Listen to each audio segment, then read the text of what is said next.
Since we're on the topic of climate, and sort of an overview of climate in general, let's talk about global surface wind patterns.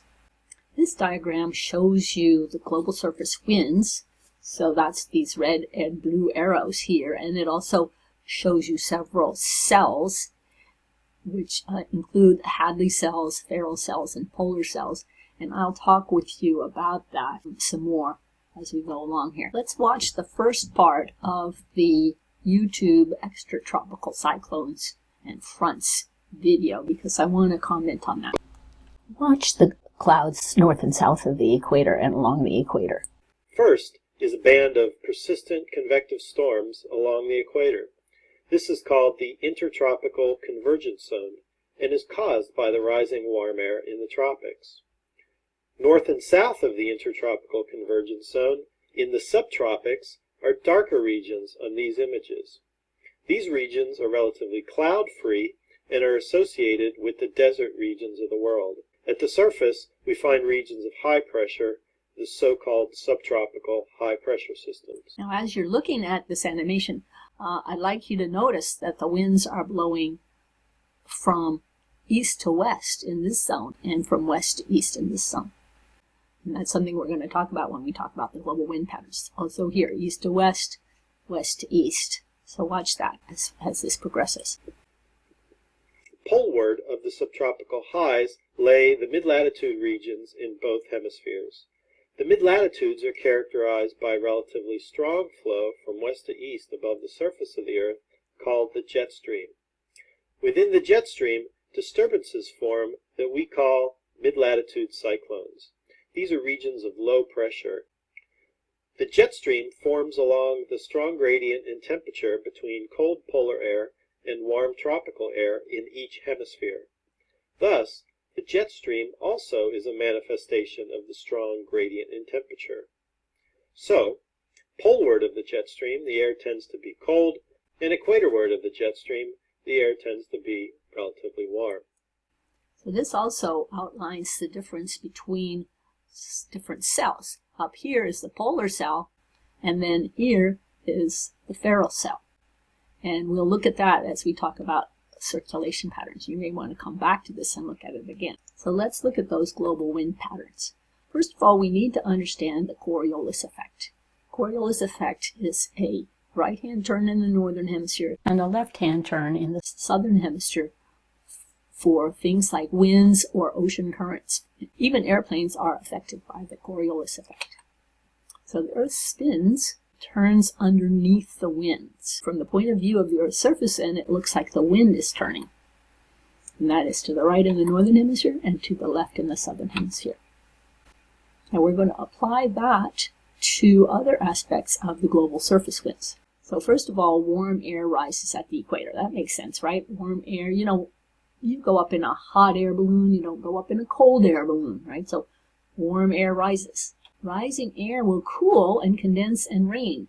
Now think about that. You know about this already because you know within the troposphere, as you get to higher altitude, the air temperature cools off. So if the air rises, it's going to cool. If it cools, condensation will happen. If it has enough moisture in it to condense, then it will, and that's where you're going to get rain. So rain occurs where you have rising air. It might be snow instead. Now, rising air also creates low pressure because think about it, if you have molecules moving away from the Earth's surface, there's fewer molecules left below, and that makes low pressure. Or you could think of the fact that the warm air is lower density, and so it's just not weighting down the atmosphere as much there, so it's a lower pressure. Now, the ITCZ is the Intertropical Convergence Zone, and that was mentioned in the video. That occurs near the equator, where the winds are converging.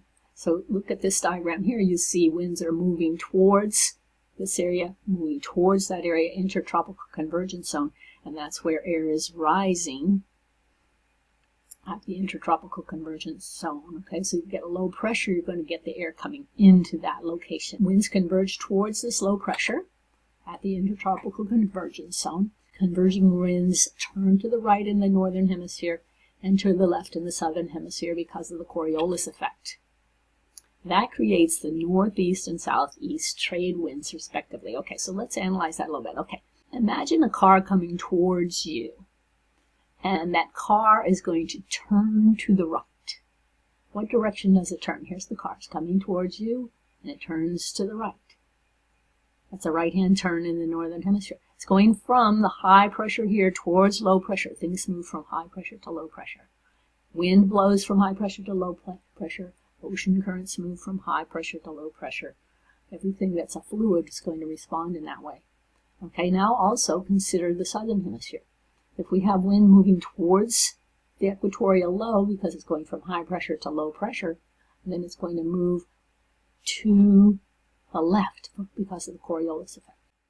So it's going to turn to the left, and you're going to get this wind. Now look, where are these winds coming from? This one's coming from the northeast. Wind is defined based on what direction it comes from the northeast. So that's the northeast trade wind. Here's the southeast trade winds coming from the southeast. Now air is going to rise up. It's going to rise up at the intertropical convergence zone because it's warm air rising, cooling as it goes up, condensing into clouds, and then it's not going to escape out into space. So it's going to have to wrap back around and flow back to the Earth's surface again. In order to get flow, you have to have it returning. Okay, so we're going to have that air flow out and down. It's going to cool off and sink at 30 degrees latitude. So you get air sinking at 30 degrees latitude. That sinking air creates a high pressure. That's creating diverging winds. See the pressure, this high pressure wind blows away from high pressure. The arrows here are away from that high pressure. And some of those winds are returning back to the equator. Some of them are heading away from the equator towards the pole. Sinking air is going to be warming in the troposphere. Think about that again. Remember, at high altitude it's cold. At low altitude it's warm. As the air warms up, it's not going to cause condensation, just the opposite. It's going to cause evaporation. And because of that, it will be a dry climate. So you're going to get major deserts in this area of about 30 degrees latitude. Now this circulation pattern here is the Hadley cell. So rising air at the equator, sinking air at 30 degrees with the trade winds and winds aloft that move the air in a big circle. Those are the Hadley cells. Now let's continue with the next cells. Cold air is sinking at the poles. Okay, think about that again. You don't go up in a cold air balloon. The cold air balloon is going to sink, right? Sinking air at the poles. So sinking air, as it comes down to lower altitude, even though it's cold at the pole, it's even colder high altitude at the pole. So as the air sinks, it's warming up. If it's warming, it's not going to cause condensation, it's going to cause evaporation, and that makes a dry climate. In fact, poles are where deserts occur. Now, the North Pole is an ocean, so you can't have a desert in the ocean, at least not of this kind of desert that we're talking about here.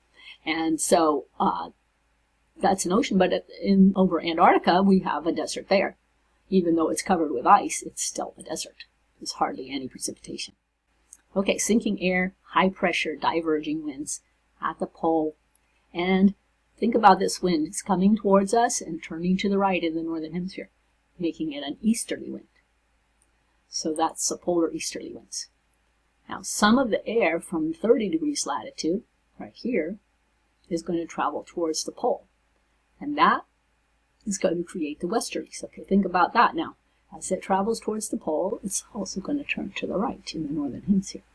That creates the westerlies. It's going to be symmetrical in the southern hemisphere, by the way. Still making westerlies and still making polar easterlies. You can imagine putting a mirror right here at the equator. And what you see in the northern hemisphere, you're going to see reversed in the southern hemisphere in the sense of the right hand and left hand turns, but it ends up being a mirror image. Okay, westerlies are converging towards the polar easterlies, and if you think about it, this air is going to be warmer than that polar air, right? It's coming from the subtropics. That's warmer air. This is colder air. So the warmer air is going to ride up over that polar front there, where the two meet. That's where your extratropical cyclones occur, at the polar front. And this is also where you get cold fronts and warm fronts that we've been talking about already. The rising air, you're going to get rising air. That's the air is going to rise up over that polar front. Air from the subtropics is going up and over the polar air, and that rising air is going to condense, and condensation is going to lead to rain and snow. This creates a low pressure system, right? You've got rising air leaving fewer molecules behind, and therefore lower pressure. And that occurs typically approximately at 60 degrees latitude. It does shift north and south. So during summer, it'll be shifting farther north. During the winter, it shifts farther south. The rising air diverges as it gets up above and completes the loops of the ferrule and polar cell. So it's going to go up and then make a big loop back up and make a big polar cell here. This diagram has the cells labeled on it. It has a few other things on it too. Okay, so we've got a polar cell up there. We've got the polar front, where the air converges between the warm air of the subtropics and the cold air of the poles. Those air masses converge, and that creates our frontal systems. Then we have the ferrule cell. Then there's something called the horse latitudes. Now this is kind of interesting because this is the place where sailing ships would get becalmed, because this is just sinking air here. There's no wind sideways. It's just coming down from above. There's no wind that's going to push a sailing ship along. So what happened in those days of sailing ships is people's main form of transportation was horses. And so they would take their horses along with them on their ships. Well, what happens if you're becalmed for many, many days and the horses run out of food? Well, then you might have to throw the horses overboard. The other alternative is perhaps you've run out of food. Oh, then it's time to eat the horses. Whatever, the horses are suffering in the horse latitudes. Then we get to the Hadley cell, and now the wind picks up, and we've got that trade wind.